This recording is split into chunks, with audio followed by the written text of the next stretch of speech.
Hello everybody and welcome back to the second shelf. One of my New Year's resolutions for the channel was that I finally catch up with all my tag videos.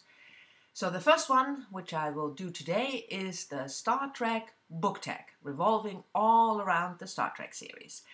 The tag was originally created by Dee Archer and I was tagged by Steve Donahue. The Star Trek book tag is obviously about the Star Trek series, and JD came up with questions related to each of the series and the new series to come this year. So the first question, Star Trek, the original series, and the related bookish question is the corny yet entertaining book. But before I answer that question, I will have to have a serious talk with JD, because I'm not gonna have it that you call my childhood favorite corny. I'm just not gonna have it. So you will have to take it back. But anyway, to answer the question, the corny yet entertaining book, maybe a romance, I thought, but I don't really read romance.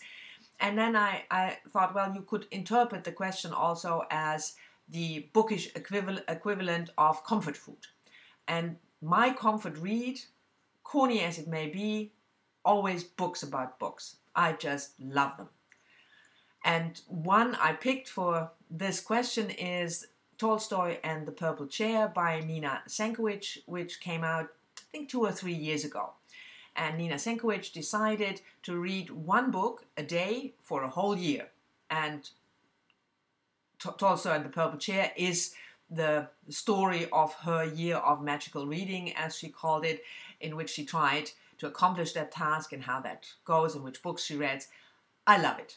I love those bookish books, and Nina Sankovich's book, Tolstoy and the Purple Chair, is just one of these really entertaining, comfy reads. Number 2, Star Trek Next Generation. After 20 years of no Star Trek, the new series, the second series, if you don't count the animated series, Star Trek The Next Generation. And the related bookish question is the sequel that was better than the original. Well, I'm not going to repeat myself, but the sequel was not better than the original because the original was not corny. But from a bookish point of view, as if you follow my channel, you know that I'm not very good with series. So mostly I read the first book in a series, and even though if I like it, I don't follow through and continue with the series. But there was one series that I read, and that was J.K. Rowling's crime series, the Cormoran Strike series, and I thought that the second book, The Silkworm, was better than the first. I thought the crime story was better, the first one, The Cuckoo's Calling, although I really enjoyed it. I thought the final how the crime was solved was a bit questionable. But the second one was really good. The clues were good. It was the pacing was better, probably because you already knew the characters, so she didn't have to spend that much time to build the characters. But the Silkworm, I think, is better than The Cuckoo's Calling. The third series, Deep Space Nine, is the only, if you watch Star Trek, you know that, is the only series that doesn't take place in a spaceship, but in a space station. So it's much more stationary.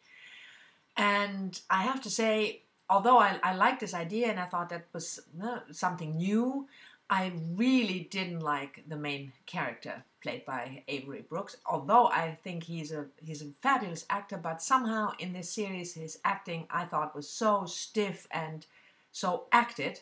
So I didn't enjoy Deep Space Nine as much as I did the previous series. And the question going with it relates to the fact that they are not on a voyage, and it's about the cast, which is true because it's all about the people on that space station. So the question is a book with a great ensemble cast, and for this one I go with Becky Chambers, The Long Way to a Small Angry Planet. I know I talked about this book before. It's not one of my favorites. I think the second one in the series is better because I'm very much a plot reader. But if you look at the cast, the ensemble cast, that's just fantastic because The Long Way to Small Angry Planet, they have a long voyage and they encounter all kinds of non-human species and how they are described, how they are built, how the worlds are built. That's just fantastic. So it's a fantastic ensemble cast in that book, and if you love that kind of space opera read, you will certainly enjoy the book. The next in the Star Trek series is, of course, Voyager, one of my favorites of the series, and not only because it has the first female captain, but I thought the storytelling was great in Voyager. I really loved it. I loved that series. And the related bookish question is a book with an epic journey. I found that really difficult to answer because there's so many fantastic books about journeys, be it, you know, in a fantasy world or sci-fi or classic reads. And I decided to go with a book that I really loved, also because the author is almost forgotten, and that's The Ship of Fools by Katherine and Porter. The book was first published in the early 1960s. Katherine Ann Porter was a 20th century American writer, and like I said, I really love her work, and I have the idea that nobody reads her anymore, so I thought this is a good opportunity to at least promote one of her books, maybe her most favorite book, and that's The Ship of Fools. The Ship of Fools is set all on board of a cruiser, the Vera, in the 1931, going from Mexico to Germany. So it's a 27-day voyage. It's based upon a real-life experience that Katherine Ann Porter had. She took such a ship voyage, and there are numerous characters, from drug-addicted aristocrats to Mexicans and Germans, and so it's a real mix, and we follow those characters and their development and their wishes and their dreams all through that journey. And it's not an uplifting book, I have to say, because it depicts also the world just on the brink of World War II. They come back to Germany in the early 1930s, and it's not Germany you want to go to, the early 1930s, but as a book about a voyage and people on a voyage and the confined space and how that reveals hidden, I don't know, fears or hopes or wishes. I thought it's a fantastic read, and if you have never heard of Katherine Ann Porter or never read her, I implore you to check out her work. She has written numerous books, and I think The Ship of Fools is one of her best. The fifth series, Star Trek Enterprise, and the related bookish question, a book or a series with a bad ending. And I have to tell you, Jide, I'm all with you here because the ending of Enterprise sucked. The series was fantastic. I think the writers knew that it was the last of this in the series, and they really went all out. The scripts were fantastic, the story was fantastic. There were new things in it that maybe they didn't dare do before. So it was just great. And the ending was such a bummer. It really, really, really sucked.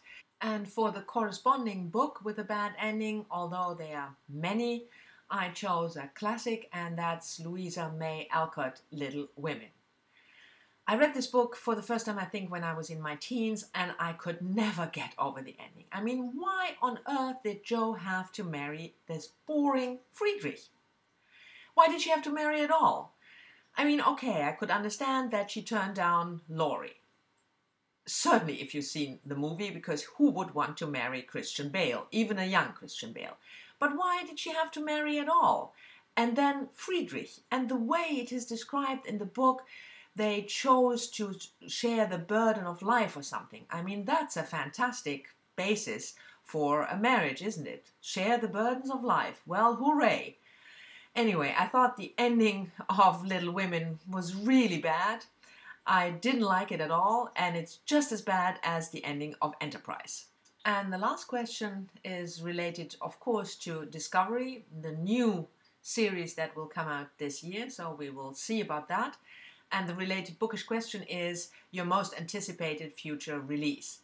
That was also quite a difficult question because there are always so many great books coming out each and every year. But I picked something that is dear to my heart personally because it's about a writer that I really love, and that's Mary McCarthy. And the American Library is gonna bring out one of their beautiful collected books, and that's all her fictional work. It will come out in March, I believe, this year, and although I have most of them, I'm really looking forward to this beautiful edition. And Mary McCarthy is a writer whom I really love. You might have read her most famous novel, The Group, but she has written numerous other novels, and especially also essays. I think she was a brilliant, a really interesting woman. So I'm looking forward to give that to myself as a present when it comes out in March. So those were the questions, and the only thing left is to tag people. And I would like to tag 3 people from whom I think that they might have seen the Star Trek, or at least they read sci-fi. So I tag Tom from SFF 180, I tag Elizabeth from Books and Pieces, and Sue from Sue's Book Nook. So this was my take on the Star Trek book tag. It was a really fun tag to do. Thank you very much for creating it, JD and Steve, for tagging me. Thank you for watching the video. I hope you've enjoyed it, and I'll see you all next time. Bye-bye.